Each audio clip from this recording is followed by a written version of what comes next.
Hey everybody, it's your hospitality friend Glenn here at IHIF-NYU in fabulous New York City. Speaking of fabulous, got Bruce Ford here, SVP of Lodging Econometrics, and I want to thank our friends over at Actable. Actable gives you the power to profit. Please check them out at actable.com. And those of you wondering, yes, the injury is healing. Bruce, how are you doing, buddy? Glenn, it's great to see you, man. It's been a few months. I know, it has been. Last time, Has anything changed? well, the last time we were together was the California Lodging Investment Conference at the beginning of the March, and I don't think anything notable's happened since then. Nothing at all. Nothing at all. Well, I will say, let me see if I can get a shot of it. We're here at the Marquee. There's a Broadway show, Stranger Things. Yeah, it's playing. I think that might be very apropos of what's going on here. That is apropos. I mean, Glenn, gee willikers. Yeah. Here we stand in New York in June, where we used to shoehorn 2,000 people into a meeting room, and now we see a couple hundred people. Yeah. So what do you think's going on? I think I heard the words complicated, land of confusion. Somebody was playing Peter Gabriel this morning.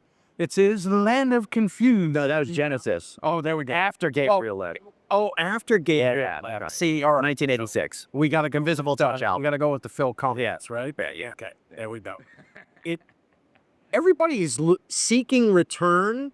They're seeking better profit margins, and a lot of them are going to be doing that by reduction. It's just inevitable in this marketplace. Yeah, I agree. And I think when you're looking specifically at conferences, that at the peak of the market, you've got the main people and they bring their people, and then those people bring their people. I think But they let half their people go. yeah. So I think we're at that cycle now where there's a combination of people have been, eliminated from the company, and they're probably cutting back on expenses right now because we're in this place of we don't know what we don't know, and when we don't know the rules of the game, it becomes difficult to make accurate decisions. That's a great sentiment, Glenn. Unfortunately, I'm not sure we all like that sentiment, but I mean, we're about telling it like it is so people can be able to adjust to what's actually happening. fair enough. Yeah. So, what should we say about travel this year, Glenn? All right, so I want your guys' thoughts about this. I've been thinking about it a lot, and a couple of months ago, I would say after the Hunter conference at the mid-March and into April, I was feeling very down about the hospitality economy. Now, I'm not so sure. I mean, we saw people like Ed Bastian, the CEO of Delta, saying they're going to not take plane deliveries. Southwest CEO said that they're already in a recession. I'm starting to change my mind. Maybe Southwest policies are causing the recession for Southwest.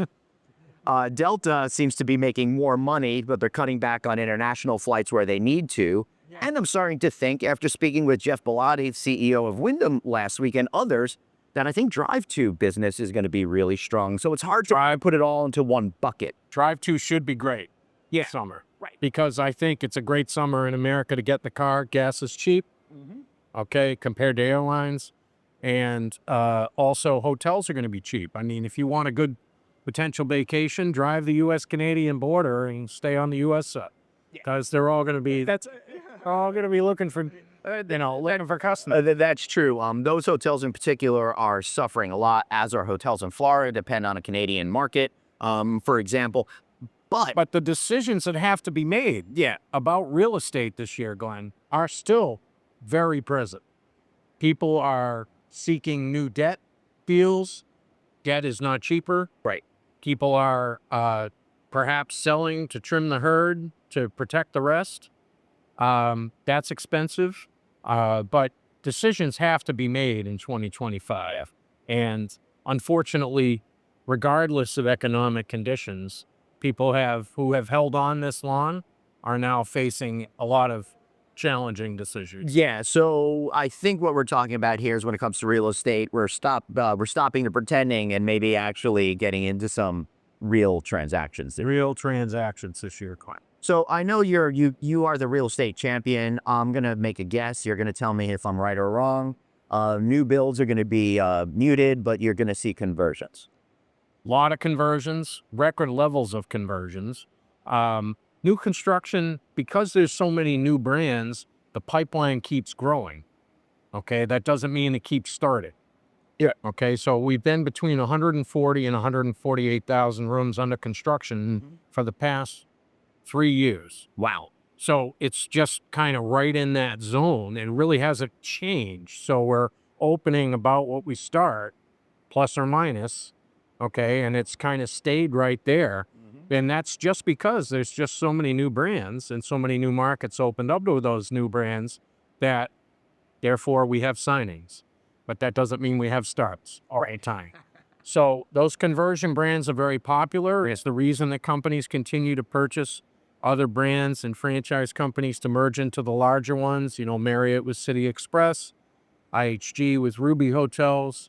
We will have Ruby Hotels in the United States. Yep. It won't be long. No. Marriott's M deal. Yeah. I mean, this is what's happening. Yeah.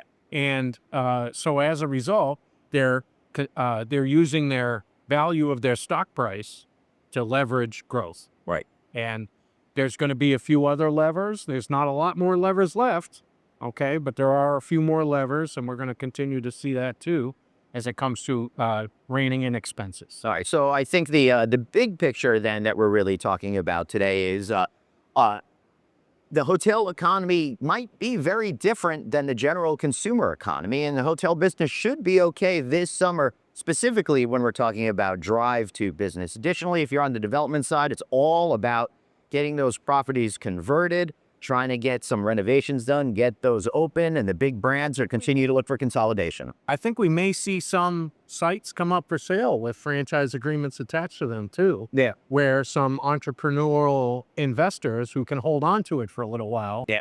Before they begin construction might gain some leverage with that. Yeah. So it's going to be interesting to see how all of this shakes out, and depending whether or not you're on the operations side, development side, or have a foot in both. 1994 again, Glenn. 1994. It's like, 30 years ago. Yeah, I barely remember 1994. Yeah. I think I was working at the Gap or something back in 1994. I was a greeter. Hey, welcome to the Gap. And then I think we can all see that. yeah, then you have to try to upsell people to register because you had to sell more than 2 items per transaction. This sounds perfect. I think it's a great conversion. Yeah. And a great comparison. Yes, I think exactly. All right, everybody, thank you so much for listening. Please like, share, subscribe, comment below. How do you think the industry is going to be doing as we continue throughout this year? We'd love to know. Bruce Ford over here. I'm Glenn Hausman. Thanks for watching. We'll see you next time. Bye-bye.